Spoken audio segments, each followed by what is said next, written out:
సింధునది నాగరికత అంతరించిపోవడానికి ఆర్యుల దండయాత్రలు ఎంతవరకు కారణం? మనము ఇప్పుడు ఈ టాపిక్ చూస్తున్నాం. ఇది అర్థం కావడానికి నేను మీకు మూడు రకాల థియరీలు చెప్తాను. ఒకటి ఆర్యన్ ఇన్వేషన్ థియరీ, రెండవది ఆర్యన్ మైగ్రేషన్ థియరీ, మూడవది ఆర్యన్ ఇండిజనైజేషన్ థియరీ. స్కిప్ చేయకుండా పూర్తిగా వినండి. చాలా ముఖ్యమైన టాపిక్, హిస్టరీలో కొత్తగా వచ్చిన టాపిక్ ఇది. కాబట్టి దీని మీద ప్రశ్నలు ఖచ్చితంగా వచ్చి తీరుతాయి.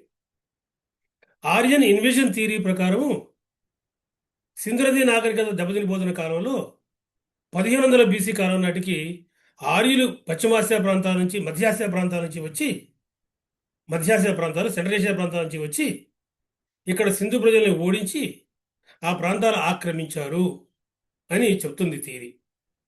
ఈ థియరీని మొట్టమొదటిసారిగా ప్రవేశపెట్టిన వారు మార్టిమర్ వీలర్. ఈ మార్టిమర్ వీలర్ భారతదేశానికి స్వాతంత్రం వచ్చే సమయం నాటికి ఆర్కియాలజీ సర్వే ఆఫ్ ఇండియాకి డైరెక్టర్ జనరల్గా పనిచేశాడు. ఈయన ప్రకారము IIT theory, Aryan invasion theory అనేది ప్రవేశపెట్టబడటం మనకు కనబడుతుంది. ఈయన మాటల్లో చెప్పాలి అంటే ఈయనటు సింధు నగరాలు మొహంజదారో హరప్పా నగరాల్లోని కొన్ని అంశాలు తీసుకున్నాడు ఈయన. ఇంతకుముందు మీకు నేను చెప్పాను, మొహంజదారోలో ఒక భవనం మీద ఆ మెట్ల మీద కొన్ని పగిలిపోయినటువంటి కపాలాలు, పురిల సమూహం లభించింది, హడెల్డ్ స్కల్స్. అంతేకాకుండా ఈ మొహంజదారో నగరంలో అక్కడక్కడ కొన్ని ఎముకలు లభించాయి. మొహంజదారో భవనాల్లో కొన్ని చోట్ల కొన్ని దాచిపెట్టబడినటువంటి ఆభరణాలు లభించాయి. నేలమాళిలాగా తవ్వి అక్కడ దాచిపెట్టినారు. దీంతో పాటుగా తిరిగి మళ్ళీ ఈ మొహంజదారో నగరము, హరప్పా నగరము దెబ్బతిరిపోయే సమయంకి అంతకుముందు ఎక్కడో బయట ఉన్నటువంటి కొన్ని పరిశ్రమలు, ఇండస్ట్రీస్ నగరాల లోపల రావడం ప్రారంభమైంది. అలాగే హరప్పాలో హెచ్ఈ ఆకారంలో ఉన్నటువంటి ఒక సెమెట్రీ, శ్మశాన వాటిక బయటపడింది అని చెప్పాను నేను. వీటిని ఆయన ఆధారంగా తీసుకున్నాడు. వీటిని ఆయన ఆధారంగా తీసుకుని ఏమంటాడు అంటే, వీళ్ళ మీద ఎవరో దండయాత్ర చేశారు. ఎవరు దండయాత్ర చేశారు అన్నప్పుడు ఆర్యులు అని ఈయన సమాధానం. ఋగ్వేదంలోని కొన్ని శ్లోకాలను ఉటంకిస్తూ ఈ రెండింటిని కలిపాడు ఆయన. కనుక ఆ పగిలిపోయిన కపాల సమూహము మరి ఆ మెట్ల మీద పడిపోయి ఉంటే అక్కడ యుద్ధం జరిగి ఉండాలి, ఎవరినో చంపేసి ఉండాలి. చంపేసిన వాళ్ళు ఈ ప్రాంతాల్లో పెట్టి వెళ్ళిపోయారు. అలాగే చనిపోయిన వాళ్ళు మిగతా వాళ్ళు పారిపోయారు కాబట్టి అలా పడిపోయినాయి అంటాడు ఆయన. అలాగే మరి దాచిపెట్టబడిన ఆభరణాలు ఉన్నాయి అంటే ఎవరో దొంగల భయం వల్ల ఎవరో బయట నుంచి ఎవరో దోపిడీ వాళ్ళు, దొంగలు వస్తున్నారు కాబట్టి ఆ రక్షించుకోవడం కోసం వాడు దాచిపెట్టి ఉంటారు అంటాడు. అలాగే ఆ నగరాల్లో ఎముకలన్నీ కూడా లభించినాయి. అవన్నీ కూడా చల్లచల్లగా పడిపోయి ఉన్నాయి కాబట్టి వాటి ఎవరు పట్టించుకోలేదు కాబట్టి ఇవన్నీ కూడా ఎవరో దండయాత్ర చేశారని చెప్పడానికి సంకేతాలు అంటాడు. అంతేకాదు, మీకు చెప్పినట్టుగా నేను నగరాలన్నీ కూడా ఈ సింధు నది నాగరికత చివరి కాలం వచ్చే సమయానికి, క్షీణత వచ్చే సమయం కాలం నాటికి అవి నగరాల్లోకి ప్రవేశిస్తున్నాయి. ఇంతకుముందు మీకు నేను చెప్పాను, నగరాల్లో పరిశుభ్రంగా ఉంచుకున్నారు, పొల్యూషన్ నుంచి కాపాడుకోవడానికి పరిశ్రమలని కూడా నగరాల ఆతులు ఉండేవని. అటువంటి లోపల రావడం ప్రారంభమైంది. ఈయన ఏమంటాడు అంటే అది ఒక రక భయాన్ని తెలియజేస్తుంది. నగరాలు బయట ఉండే పని అయితే అంత భద్రత ఉండదు కాబట్టి ఆ భద్రత అవసరమైంది, ఎందుకంటే దండయాత్రలు ఏవో సాగుతున్నాయి, ఇవి చెప్తాడు ఆయన. అలాగే తిరిగి మళ్ళీ హెచ్ఈ ఆకారంలోని సెమెట్రీ, శ్మశాన వాటిక. ఆ శ్మశాన వాటికలో ఉన్నటువంటి ఆ గుర్తులు కనుక మనం చూసే పని అయితే మొదట్లో వాళ్ళు ఈ సిమెట్రీగా రెండు రకాలైనటువంటి గుర్తులు లభిస్తున్నాయి. ఒకటి ఏంటంటే కొంత పూడ్చిపెట్టబడినటువంటి అస్థిపంజరాలు. తర్వాత కాలంలో చూస్తే కొంచెం హరప్పా క్షీణదశ కాలం వచ్చినప్పుడు చూస్తే కొన్ని అర్నుస్ లభించాయి, అంటే మట్టి కుండలు లభించాయి. అందులో ఈ ముఖ్యమైనటువంటి ఎముకలు ఏవైతే ఉన్నాయో వాటిని పెట్టేసి బూడిదారు నుండి పెట్టేసినటువంటి కుండలు లాంటివి లభించాయి. కాబట్టి ఇది పూడ్చిపెట్టమనేది ఆచారం తప్ప వాటిని క్రిమేట్ చేసి వాటి బోన్స్ని అరసులో ప్రవేశపెట్టడం అనేటువంటిది, ఈ మట్టి కొండలో ప్రవేశపెట్టడం అనేటువంటిది సింధు ప్రజల యొక్క నాగరికతకు సంబంధించింది కాదు. కాబట్టి ఎవరో మొత్తం మీద వేరే ప్రజలు ఎవరో వచ్చారు అంటాడు ఈయన. ఎవరు అన్నప్పుడు సమాచారంగా ఆర్యులు అనేది ఆయన చెప్పినటువంటి ఒక విశేషం. ఋగ్వేదంలో కొన్ని అంశాలు ఉన్నాయి. ఋగ్వేదంలో మనకి ఇంద్రుడు అనేటువంటి ప్రధాన దేవత, మనం తర్వాత క్లాస్ చెప్పుకోబోతున్నాం. ఆయనను పురంధరుడు అని కీర్తించింది ఋగ్వేదం. పురంధరుడు అంటే పురములను, కోటలను నాశనం చేసిన వాడు అని అర్థం. The destroyers of the Puru. కాబట్టి ఈ నగరాలని, కోటల్ని నాశనం చేయడం అంటే అవి ఏవో కాదు, సింధు బది లేక నగరాలు, దుర్గాలు అంటాడు ఈయన. కానీ ఆ దుర్గాలను నాశనం చేసిన వాడుగా ఇంద్రుడికి పురంధరుడు అనే పేరు ఉండటం అనేది ఒక ప్రధాన అంశం కనపడుతుంది. దాసా దశ ఓడించారని ఋగ్వేదంలో అనేక వర్ణనలు ఉన్నాయి. కనుక దాసా దస్యు అంటే ఎవరో కాదు, ఈ సింధు ప్రజలు ఈయన చెప్పినట్టు మరొక అంశం. అంతేకాదు మనకి హరయూపియం అనే ఒక ప్రదేశాన్ని ఋగ్వేదం పేర్కొంది. హరయూపియం హరయూపియం వద్ద ఇంద్రుని సహకారంతో మేము వృచీవంతులను ఓడించాము అని అర్థం వచ్చేట్టు ఒక శ్లోకం ఉంది. వృచీవంతులు అంటే శత్రువులు. వృచీవంతులను ఇంద్రుని సహాయంతో ఓడించాము ఎక్కడ అంటే హరయూపియం వద్ద అని వర్ణన ఉంది. హరయూపియం అంటే వేరే ఏదో కాదు, హరప్పా నగరం. కాబట్టి వీటి మార్గాలుగా, వీటి ఆధారాలుగా ఆర్యన్ ఇన్వేషన్ థియరీని మార్టిమర్ వీలర్ ప్రవేశపెట్టాడు. అయితే ఇది మొదటి నుంచి కూడా పెద్దగా అంటే ప్రారంభంలో ఇది బాగా పాపులర్ అయింది, చాలామంది నమ్మారు. కానీ కాలక్రమంలో ఇంతకుముందు మీకు నేను చెప్పినట్లుగా అనేక ఆధారాలు లభించడంతో ఇది ఉండే కొన్ని వెనక్కి వెళ్ళిపోవడం ప్రారంభమైంది. ఈ ఆర్యన్ ఇన్వేషన్ థియరీని అనేక మంది వ్యతిరేకించారు, తిరస్కరించారు. పివి కాడే, George Dales, B B Lal, Kenneth A R Kennedy మొదట్లో వీళ్ళు ప్రధానం కనపడతారు. ఇంకా చాలా మంది ఉన్నారు, మీకు చెప్తాను నేను. వీళ్ళ ఉద్దేశంలో ఋగ్వేదం ఆధారంగా సింధు ప్రజల యొక్క అంశాల మీద దాడుల గురించి మనం చెప్పడానికి వీలు లేదు. ఎందుకంటే ఋగ్వేదము ఎప్పుడు వ్రాయబడిందో ఇప్పటికీ కూడా ఇంకా లెక్కలు తెలియనట్టు ఒక మత గ్రంథం. కాబట్టి ఎప్పుడు వ్రాయబడిందో ఖచ్చితంగా తెలియనటువంటి ఋగ్వేదం ఆధారంగా తీసుకొని, ఒక మత గ్రంథం ఆధారంగా తీసుకొని చారిత్రక అంశాలతో పోల్చి ఆర్యన్ ఇన్వేషన్ థియరీ చెప్పడం అనేది తప్పు అంటారు వాళ్ళు. రెండో విషయం ఏంటంటే ఆ మొహంజరాలో లభించిన 37 అస్థిపంజరాలు కూడా అవి ఒకే కాలానికి చెందినవి కాదు. ఉండే కొన్ని వాటి మీద పరిశోధన చేసినప్పుడు తెలిసిన విషయాలు. అది ఒకే ఘట్టానికి సంబంధించినవి కాదు. అంటే ఒకసారి చిన్న యుద్ధం లాంటిదో జరిగి, పోట్లాడలాంటివి జరిగి ఒకేసారి పడిపోయినటువంటి చనిపోయిన వాళ్ళ యొక్క అస్థిపంజరాలు కాదు. పైగా ఇవన్నీ కూడా ఈ దుర్గాలో లభించాల. దుర్గాలు లభిస్తే పోనీ ఆ దుర్గాల మీద దాడి జరుగుతుంది, యుద్ధం జరుగుతుంది అనుకోవచ్చు మనం. కాబట్టి ఇవి ఒకే కాలం చెందినవి కాదు. అంతేకాదు ఆ మొహంజదారో యొక్క మెట్ల మీద లభించినటువంటి ఆ హడిల్ స్కల్స్ ఏవైతున్నాయో, ఈ పగిలిపోయినటువంటి పురులు ఏవైతున్నాయో అవి ఆ సమయానికి పగిలిలేవు. తర్వాత కాలంలో ఉండే కొన్ని క్షీణిస్తూ పగిలిపోయిన తప్పితే అప్పుడు లభించినటువంటి మటుకు ఏమి యుద్ధం జరిగి దెబ్బలు తగినటువంటి గుర్తులేవి మనకు లభించట్లేదు. కాబట్టి అక్కడ యుద్ధం జరిగిందనో, కొట్టుకున్నారనో, అక్కడ తలలు పగిలిపోయినాయి అనేదో ఈ సిద్ధాంతం నిలబడదు. ఇది వాడు స్పష్టంగా చెప్పినట్టు విషయం. అంతేకాదు ఈ హరప్పాలో ఏదైతే శ్మశాన వాటిక ఉందో అక్కడ ఆ యొక్క అర్నస్ కూడా చూసినా కూడా వాటిని స్టడీ చేసినప్పుడు ఒకవేళ కనుక వాళ్ళు ఆర్యులు అయి ఉంటే వాళ్ళ యొక్క ఆకారాలు అస్థిపంజరాల్లో మార్పులే ఉండాలి. ఈ అస్థిపంజరాల్లో ఎటువంటి మార్పులు లేవు. హరప్పా కాలంలో ఎటువంటి అస్థిపంజరాలు లభించినాయి, తర్వాత అవే అస్థిపంజరాలు లభించినాయి. ఈ అర్నస్ ఏవైతున్నాయో వాటిని స్టడీ చేసినప్పుడు కూడా అవి ఇతరులకు చెందినటువంటి, వేరే జాతికి చెందినటువంటి, వేరే రేస్కి చెందినటువంటి, ఇతర ప్రాంతాలకి, మధ్య ఆసియాకు చెందినటువంటి వాళ్ళ యొక్క గుర్తులుగా లేవు అవి. కాబట్టి ఇది కూడా చల్లదు.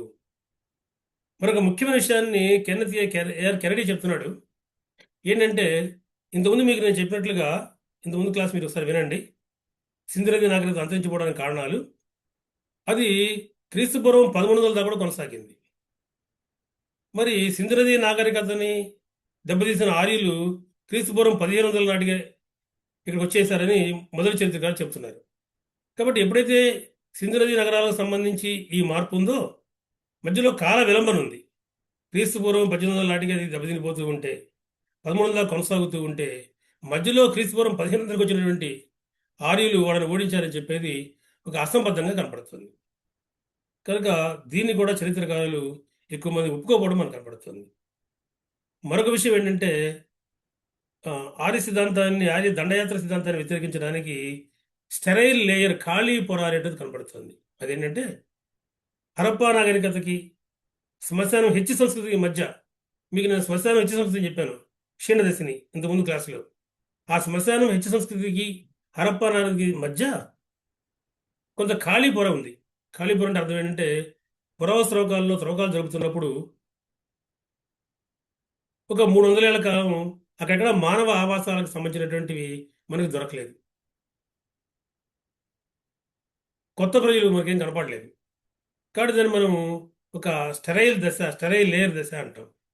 ఈ స్టెరైల్ లేయర్ దశ మనకి ఏం తెలియజేస్తుంది అంటే ఈ ఆర్యుల దండయాత్ర సిద్ధాంతం అనేది తప్పు అని. ఆ సమయంలో కూడా దొరికిన అస్థిపంజరాలు ఏమన్నా ఉంటే అవి నూతనమైన జాతి ప్రజలుగా మనకి లేవు.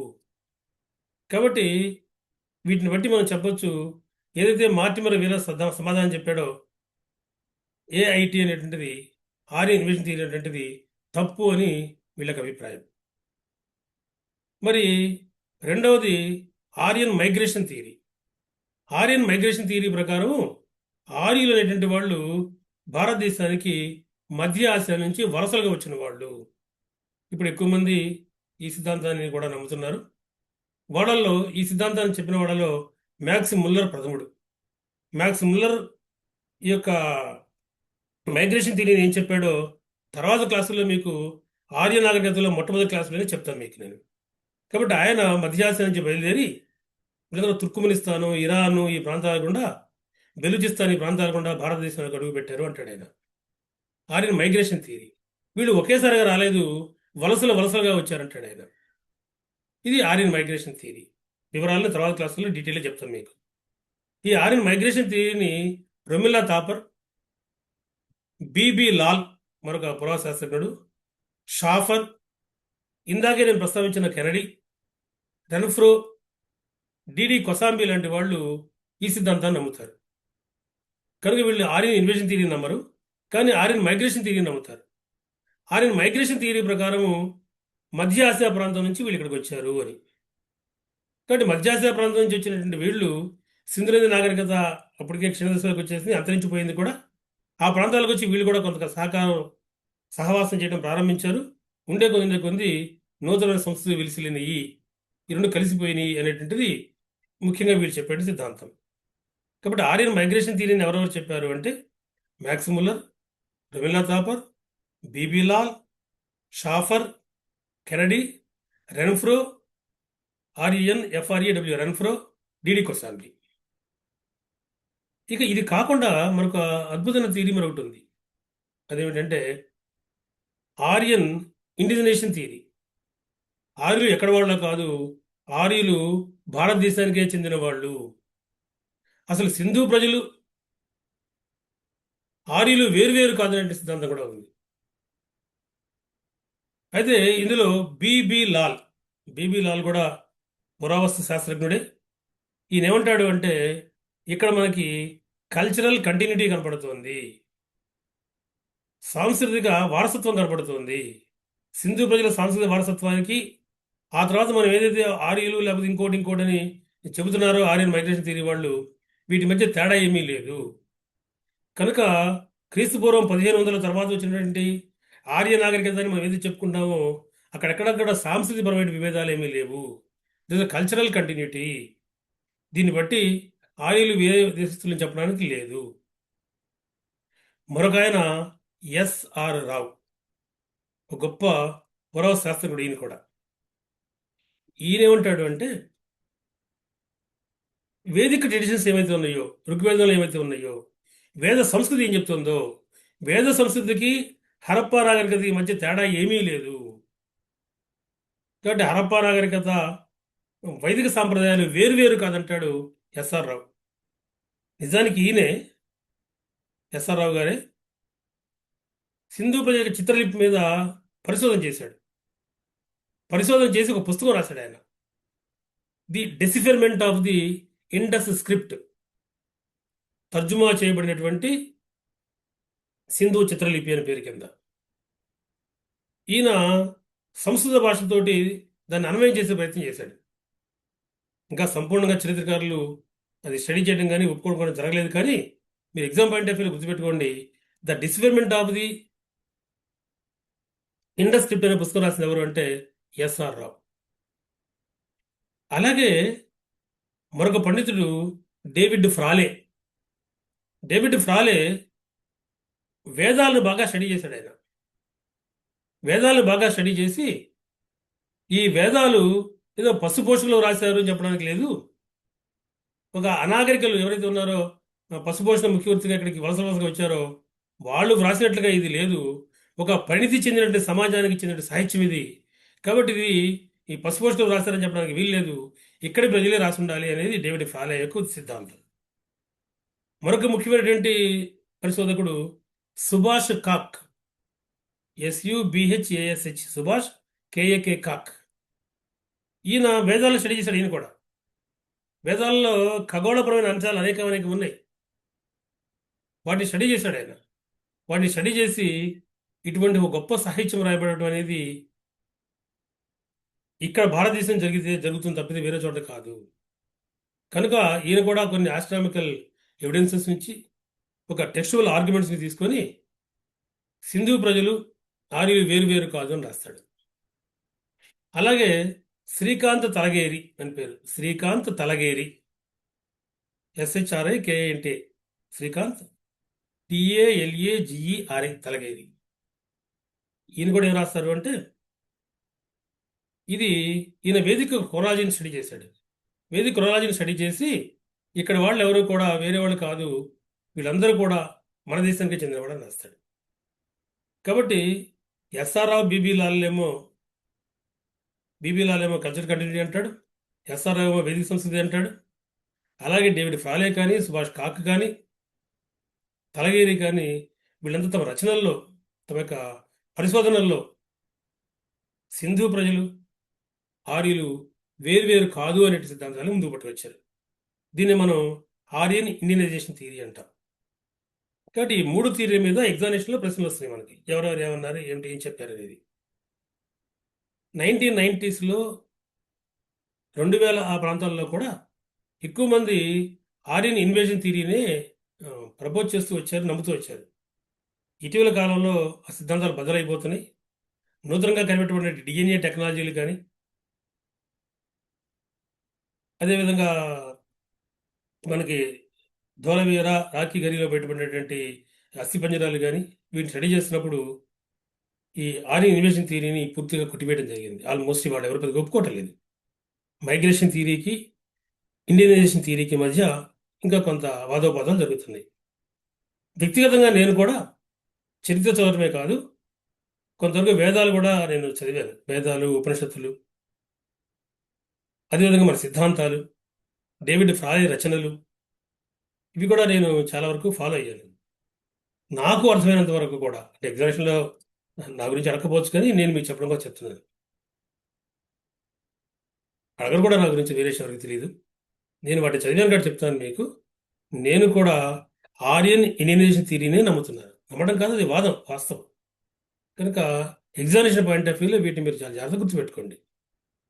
కాబట్టి Aryan invasion theory Mortimer Wheeler, Aryan migration theory ముఖ్యంగా Max Muller, Rabindranath Thakur, DD Kosambi, Renfrew, ఇటువంటి వాళ్ళు.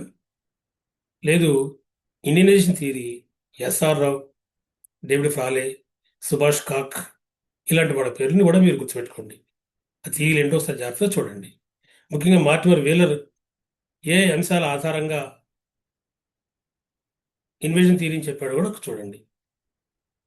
ఇంకా మైగ్రేషన్ థియరీ గురించి మ్యాక్స్ ముల్లర్ ఏం చెప్పాడు, మిగతా వాటిని నేను మీకు ఆ తర్వాత రాబోయేటువంటి ఆర్య నాగరికతలో చెప్తాను. ఇది సింధు నది నాగరికత నశించిపోవడానికి కారణాలలో ఇంతకుముందు చెప్పిన క్లాసు, వీటిని కలిపి మీరు చదువుకుంటే బాగుంటుంది. సింధు నది నాగరికత సంబంధించినటువంటి చిట్ట చివరి వీడియోని రేపు చేస్తాను నేను. Continuity of the Indus valley civilisation culture till to date, ఇప్పుడు దాకా కూడా కొనసాగుతుంది. అది ఏంటనేది మనం చూద్దాం. దాంతో మనకి సింధు నాగరికత పూర్తవుతుంది. ఆర్య నాగరికతలకు ప్రవేశిస్తాం ఆ తర్వాత వీడియోలో. రేపటి వీడియో కోసం ఎదురు చూడండి. ఇట్లాంటి వీడియోలు మీరు బాగా వినండి, నోట్స్ రాసుకోండి. ముఖ్యంగా సబ్స్క్రైబ్ చేయండి, షేర్ చేయండి 10 మందికి, లైక్ చేయండి. మీ కామెంట్స్లో మీ డౌట్స్ని కనుక నాకు తెలియజేస్తే ఖచ్చితంగా వాటిని నేను మీకు సవివరంగా నేను మీకు తెలియజేస్తాను. ఇవాళ ప్రశ్నల యొక్క డెప్త్ పెరుగుతుందనే విషయం గుర్తుపెట్టుకోండి. నూతన ఆవిష్కరణలు ఎక్కువ అవుతున్న విషయం గుర్తుపెట్టుకోండి. అందువల్ల ప్రతి టాపిక్ ఇంపార్టెంటే. ఎగ్జామినేషన్లో ప్రతి మార్కు, ప్రతి హాఫ్ మార్కు ఇంపార్టెంట్ అని గుర్తుపెట్టుకుంటూ వీటిని జాగ్రత్తగా ఫాలో అవ్వండి. నేటికి స్వస్తి.